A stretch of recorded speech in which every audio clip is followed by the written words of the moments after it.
So with this new mindset, being first, then doing, and then having, allowing our external world to respond to our internal state, especially around money, what are some actionable steps that you have found work for that do piece? Beautiful. I recommend this to a lot of clients, and a very easy first step is to get ourselves into gratitude. Gratitude is an amazing space to be in. If we feel that when we're in front of our clients or our potential clients or potential power partners or out networking, if we're in gratitude, that's going to come across. We're going to connect in an open-hearted way to people. And so whatever that looks like to you, I like to journal in the morning in the first few minutes when I'm on the throne. I like to journal. Hey, I'm going to have to be on the throne every day. I might as well use that as part of my morning routine. So that's the hack that I use is I like to journal in the morning for just a few minutes. And sometimes it comes out as just literally one word at a time. Sometimes it comes out in sentences, or sometimes it's a little more eloquent. But regardless, it's putting ourselves in a place of gratitude. Some people like to do that while they exercise and think about things they're grateful for in the day, or get yourself out into nature and just appreciate the present moment. So the very first hack that I would say is get yourself into gratitude, whatever works for you, first thing in the morning. I have a hack, like a mindset hack that I like to do in the morning is picture myself breathing money in and out. Just feeling that I'm constantly expanding my lung capacity for this money. Yeah. And just picturing it moving in and out of my life as effortlessly as air moves in and out of my body. It's there when I need it. I'm happy to spend it when I need to and want to. And it just flows and it feels so good. This is a natural state for me, and I'm still learning it and ever expanding it. An athlete has way bigger lung capacity than someone who's not an athlete. So can I be an athlete in this way in entrepreneurship, breathing money? I love that metaphor of exercising or athletes having to practice what they do. And we don't know what we don't know. And if we're not aware that entrepreneurship is about breathing money, as to your metaphor, if we don't know that, then it's a shock. And we have the potential to go into that fight or flight or that, oh crap, when we realize it's not going to be just a steady flow like it was when we had a salary job, if that's what we did. It's definitely about realizing this is an expansion. Along with that is practicing moving into that expansiveness of being able to weather the storm of those ups and downs in our financial life. Just like within our practice, we're going to come across things that we weren't aware of in the first place. And how do we move into it? Are we going to collapse under the pressure and give up? Or do we recognize, hey, this is normal. This is part of the process. I need to lean into it as much as I possibly can. Look for those resources around me. Talk to my support group. Talk to my mentor, my coach, my close friends that will hold space for me and realize this is normal. Mm-hmm. It would be silly to think that nothing's going to take me out of my great mindset. Like you're going to get in a great mindset and then something's going to take you out of it. It's always going to happen. It's not a matter of if, it's a matter of when. But getting better and better at coming back to the expanded mindset. So what used to take me out for, 2 weeks, I would question myself. I would, be in doubt. I would just be in maybe lethargy and not really in as much action for 2 weeks. And then suddenly I'd be like, okay, I'm back to normal. I get it again. Right. But now it's practicing like maybe that now can take me out for 2 days. And then I can come back after 2 hours, and then I can come back after 2 minutes. Mm-hmm. Yeah. And then that makes my journey move a lot faster if I can just practice coming back sooner and sooner from the triggered place, the Badlands. Yeah. So let me tell a quick vulnerable story. This isn't necessarily about money, but what you just said brought up something in me, which is My son is 13. He's growing up. And I had this flash of sort of that empty nest feeling of he's not a kid anymore. He's scootering to school the 3 miles on his own now. And it's like, please wear your helmets. And I hope that he does. And point being, I really felt a lot of sadness come up within me. And instead of shaming myself over it, what I did was really honor it. I put myself into a child's pose. I do yoga. I put myself into a child's pose with my forehead against the floor for a moment with the towel over my face and just honored that feeling. And instead of trying to shove it down where it can become toxic or it can come out as anger later, I just honored it. And it really took about 5 minutes for me to honor it and move through it and just let it wash over me and let it go. That really reminds me of these kind of situations of if you've had your head in the sand for a long time and being grateful for what you have and doing these activities that we're talking about now is super triggering for you, that's okay. That's a part of this process. And so what do we need to do? We need to honor that that's what's coming up within us. When we're feeling in a really triggered space, we need to be careful on who we talk with about that, who we go to for support. Because some of our natural wants are to go to our closest family. And sometimes they have too much stake in the game, or they have their own biases and ideals. And if we go to them in a weak place, they're not necessarily a trained coach, or they're not necessarily in our mastermind group and know the rest of the totality of what's going on and our strategy and where we are in business. And it's very complicated.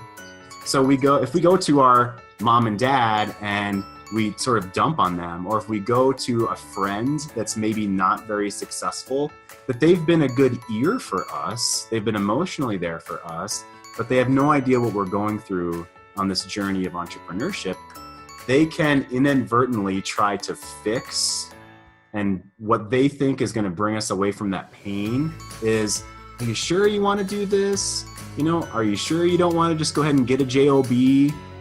That friend can inadvertently give us advice that gives a false sense of security. It's not true security, but they may think that's the best thing to do. So we really need to be careful on who we share our down moments with. We want to go to people that we can trust can be a level head. They can have a level head with us. They understand our full journey of what's going on, and they can give us honest feedback if we want it. Maybe we just want someone to listen, and that's all that we need. So we need to be aware of the people that we're going to and who we surround ourselves with. I 100% agree with that. Yes, they need to see that dream. If they cannot see it, then what they say won't be a match. And like you said, we might be just going to them to just listen. Maybe you would call it like holding the trash can for you. Just hold the trash can. I'm just going to throw some stuff up right now. I don't need any advice. If they're really able to do that, that's a good friend, Nice. But when we go for reflection and advice, it better be somebody who can see that bigger picture. It must be. Even better would be someone who has been through what you're going through and actually could maybe even show you a way they got out of it. Doesn't mean it's the right way for you to get out of it necessarily, but even just a story of someone who got out of it is huge for you to go, oh, this isn't forever. This is just what's happening right now. In a week, I'm not even going to maybe remember I had this problem. Yeah, and it helps us re-anchor the belief that we can do this and this is a normal part of the process.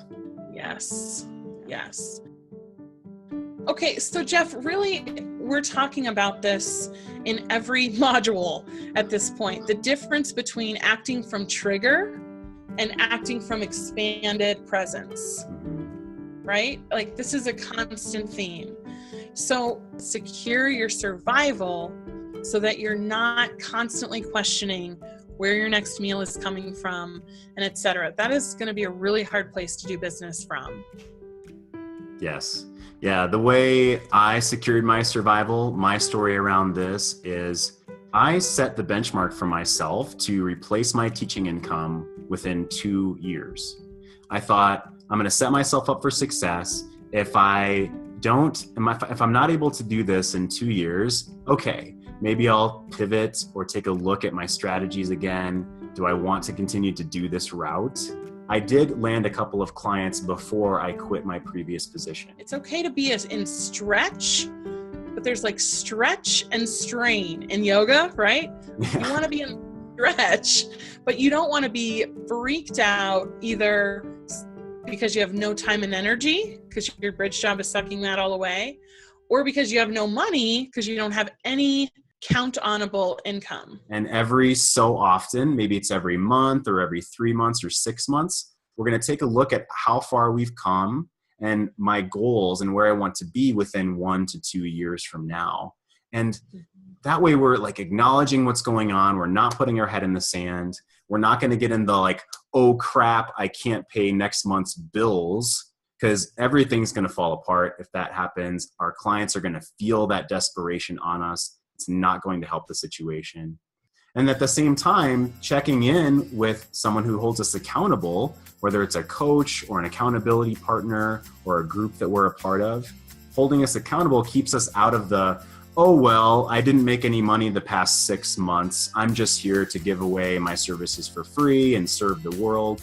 And while that's beautiful and that person really wants to give, it's not going to create a sustainable business, and we're not going to be able to give the impact in the world that we would be able to if our business was successful. There's a boys and girls club in town here. There's actually 2 in Loveland, and they want to open a 3rd. And I asked, so I'm just curious, how much does it cost to open up a boys and girls club, which serves between 300 and 400 kids every single day? Wow. And it was $2 million. $2 million to open up a boys and girls club that serves 300 to 400 kids every day of the year, basically. And now I thought, how amazing would it be if I had the ability to write a check for $2 million and say, here, open up that boys and girls club? And how much more impact would that be? And how expansive would that be into the future if I was able to do that? So as one person, I can only do so much for free. But with success, social capital, financial success, how much more can I do? I love looking at it in that way. I really love this discussion of the stretch versus strain too. Yeah. And I've seen it come up with certain bridge jobs and certain people relying on their partner for income. Because if you get into if you're afraid to stretch, you just want to be like super comfortable all the time, that's where the oh well comes in, right? Yeah. And I've actually heard a couple of my clients who didn't have to make the money. They were relying on their partners. And they both said to me the same exact phrase. They said, if I had to make this money, if my survival depended on it, I'm sure I would. I'm sure I would be out there doing it. But because I don't have to, I'm just kind of not motivated. And then at the same time, I had clients who were saying, if I didn't like absolutely need this money, I'm sure it would come to me. But because I'm just like so clinging on to, you have to be my client right now today because I need it to feed myself, I'm just not getting anywhere. I'm just getting frustrated. Wow. And that like totally shows the difference between relying on outside circumstances versus like taking it on yourself to engage with this thing we call money and this thing we call business, and knowing that you're taken care of to the point where you're not desperate for this particular client to work out at this particular time. It's a long game. You're playing the long game of, I'm going to do actions. I'm going to be in a good vibration. I'm going to get myself out there. And I know I'm going to find the way that this can work. And I'm up for 2 years. If that's what it takes, I'm in, because this is a big enough vision that it's worth it. Yes, it is a long game. And when we have the strategy, the mentorship, and the support that can actually make it happen, that is going to give us the framework and the foundation for success. And absolutely, we don't want to look at this as a sprint from month to month. We're eventually going to trip and fall trying to sprint. Yeah, that's not how you write a check for $2 million to start a Boys and Girls Club, is a sprint. That's a marathon. That's a bigger picture thought. Yeah, and there is not shame around needing bridge income. That is a part of this. That's a part of this. If we're lucky enough to have a certain amount of cash in the bank, we still need to plan out our runway. So let's take our head out of the sand and write down these numbers. That's the next big step of the do, is to really know your numbers. Let's take a look at it. Let's write down all those little subscriptions you have and, all the things that come out of your bank account as expenses, and know what that is. Know what your number is, so you can constantly be expanding your lungs to handle that. Yeah, and this in the past for me was really triggering as well. When I moved away from a salary job, I recommend that those of you that have not done this, go ahead and print out the past 2 months of your bank statement and literally write down all of your expenses. Use Excel, use a notebook, whatever is going to be comfortable for you. This is that process of taking our head out of the sand. And yes, it may be painful. Honestly, once it's done, it's not as bad as we imagine it to be. We generally catastrophize things ahead of time, and when we're in it or when we're done, hey, it doesn't feel as bad as we imagined it to be. So print out your previous 2 months of bank statements, put them in 4 or 5 categories, and at least you have a starting point of this is where I am now. We at least need to do that piece. Absolutely. I actually just did this again for myself because I was increasing my VA and different things. It really does help to get those numbers really down. A 30-day challenge is to look at your bank account the same time every day for 30 days. So when you set an alarm and say at lunch at noon, every single day for 30 days, you're just going to pull up your bank account and take a look at the balance. And that's it. So the challenge is really just taking that step of being aware about what's in your account. You're not doing anything other than just taking a look at it. And that's one action of pulling your head out of the sand. Actionable. I took a pause in the middle of the word. How about that for editing? Okay.